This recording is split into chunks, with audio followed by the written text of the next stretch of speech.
Bonjour Alexia, vous êtes en direct Oui, de la ici. grande scène.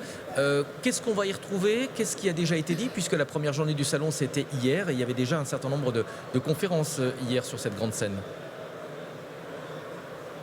Oui, beaucoup de conférences, beaucoup de réflexions sur cette grande scène avec des intervenants assez éclectiques et des sociétés qui posaient le problème du développement à l'international, du rayonnement de l'industrie française à l'international. Certains ont leur chiffre d'affaires à hauteur de 85%, voire 95% à l'international. Donc il y a un vrai rayonnement français. Aujourd'hui, sur cette scène, on change de sujet, on passe à la santé. Alors la santé, c'est une industrie assez jeune finalement, mais ô combien cruciale. On l'a vu avec la pandémie, le virus du coronavirus. Eh bien, c'est de cela qu'on va parler aujourd'hui, de la menace de ces virus, même du bioterrorisme. C'est de ça qu'on va parler ce matin. C'est crucial. Comment l'industrie française s'organise face à ces nouveaux virus, face à cette menace, justement, eh bien, pour être le plus préparé possible et ne pas être dans la situation où elle s'est retrouvée face à la pandémie. On va aussi parler formation. L'industrie, pour certains, c'est un peu l'usine, comme au temps de Charlie Chaplin, les temps modernes, on se souvient du film.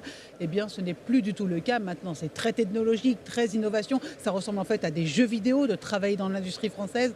C'est de ça qu'on va parler avec des patrons, avec des grandes écoles, mais aussi avec des étudiants. Donc, je vous retrouve sur cette scène. Merci beaucoup Alexia Kefalas avec Pascal Montagne pour les images.